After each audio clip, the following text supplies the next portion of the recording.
नमस्कार मित्रों, आज एक बहुत ही दिलचस्प कहानी लेकर आपके सामने उपस्थित हुआ हूँ। कहानी को आखिर तक जरूर सुनिएगा। पांडव कुंभकर्ण की खोपड़ी में कैसे डूब गए थे? पांडव लंका क्यों गए थे? मित्रों, यह कथा द्वापर युग के अंतिम समय की है, जब महाभारत का युद्ध होने वाला था।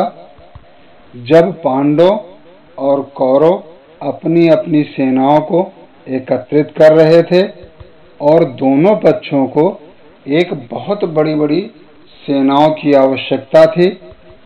वह सब अपने सगे संबंधियों, रिश्तेदारों को निमंत्रण भेज रहे थे। उसी समय पांडव अपनी माता कुंती के पास आए और चिंतित होकर कहने लगे कि हे माता, हम युद्ध कैसे जीतेंगे? हमारे पास सेना बहुत कम है और कौरवों के पास हमारी सेना की तुलना में बहुत ही ज्यादा, बहुत बड़ी सेना है। तब माता कुंती ने कहा कि हे पुत्रों, तुम चिंता ना करो, हम तुम्हें एक बहुत ही आसान और अच्छा उपाय बता रही हूँ।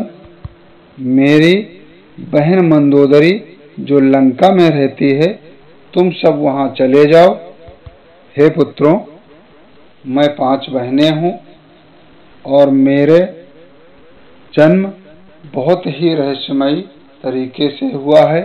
हम सभी बहनें अलग अलग राज्यों में रहती हैं। हम 5 बहनें पंचकन्याएं हैं।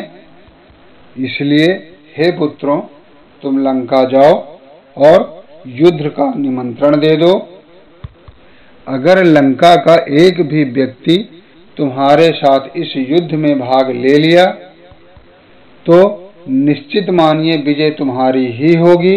मित्रों, 5 पांडव माता कुंती से विदा लेकर लंका के लिए चल दिए।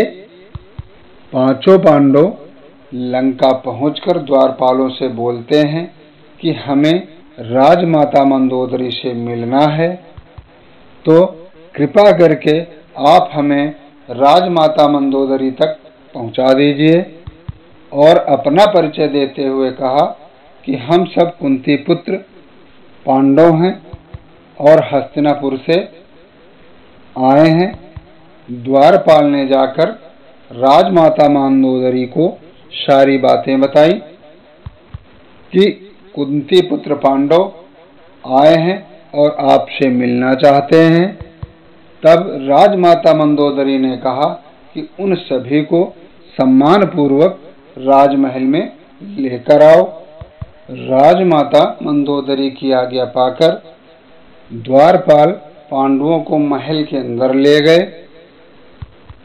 पांडव जब राजमाता मंदोदरी के सामने पहुंचे तो उन्हें प्रणाम किया और अपना परिचय दिया।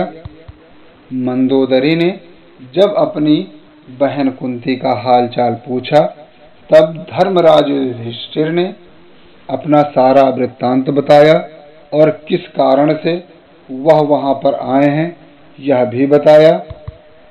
तब राजमाता मंदोदरी ने कहा कि इस समय तो हम किसी भी प्रकार की मदद नहीं कर सकते हैं, क्योंकि हमारे पति महाराज रावण तो जीवित है नहीं और जो विभीषण जी हैं वो युद्ध करेंगे नहीं।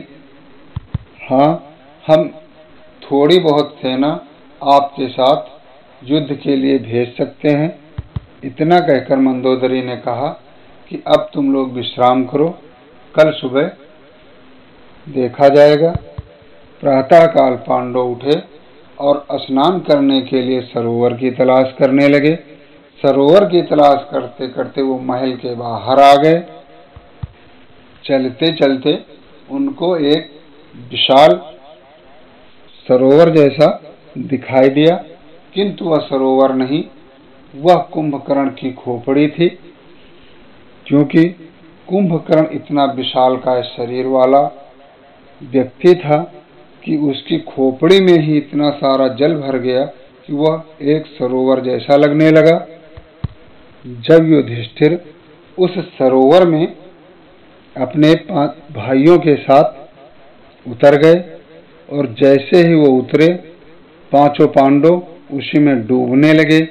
यह घटना एक ग्वाला देख रहा था। वह जैसे ही इन लोगों को डूबते हुए देखा तो भागकर राजमाता मंदोदरी के पास पहुंचा और बोला कि आपके जो अतिथि आए हुए हैं वह कुंभकर्ण की खोपड़ी में डूब रहे हैं। मैं अपनी आंखों से देख कर आ रहा हूं।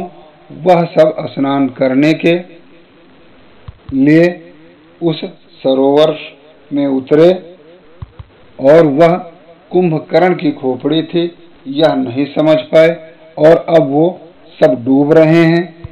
जब इस बात को मंदोदरी ने सुना तो वह बहुत ही चिंतित हुई। वह सोचने लगी कि अगर 5 पांडव उसमें डूब गए तो हम अपनी बहन कुंती को क्या जवाब देंगे। वहां पहुंचकर राजमाता मंदोदरी ने उस खोपड़ी को उठा लिया और उसका सारा पानी एक तरफ कर दिया, जिससे सभी पांडव बहकर एक किनारे लग गए। जब पांडवों को होश आया तो उन्होंने राजमाता मंदोदरी का धन्यवाद किया और कहने लगे, हे माता, आज आपके ही वजह से हमारे प्राण बचे हैं।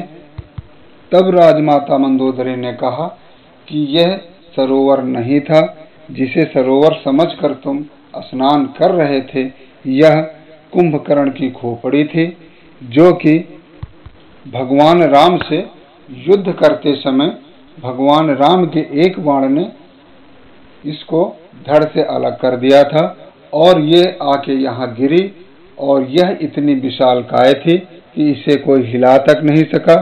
यह ज्यों की त्यों पड़ी रही और इसमें पानी भरने लगा। मित्रों, अगर यह कथा आपको पसंद आई हो तो वीडियो को लाइक जरूर करें तथा चैनल को सब्सक्राइब करें। आज इतना ही। आगे मिलते हैं एक नई कहानी और नए एपिसोड के साथ।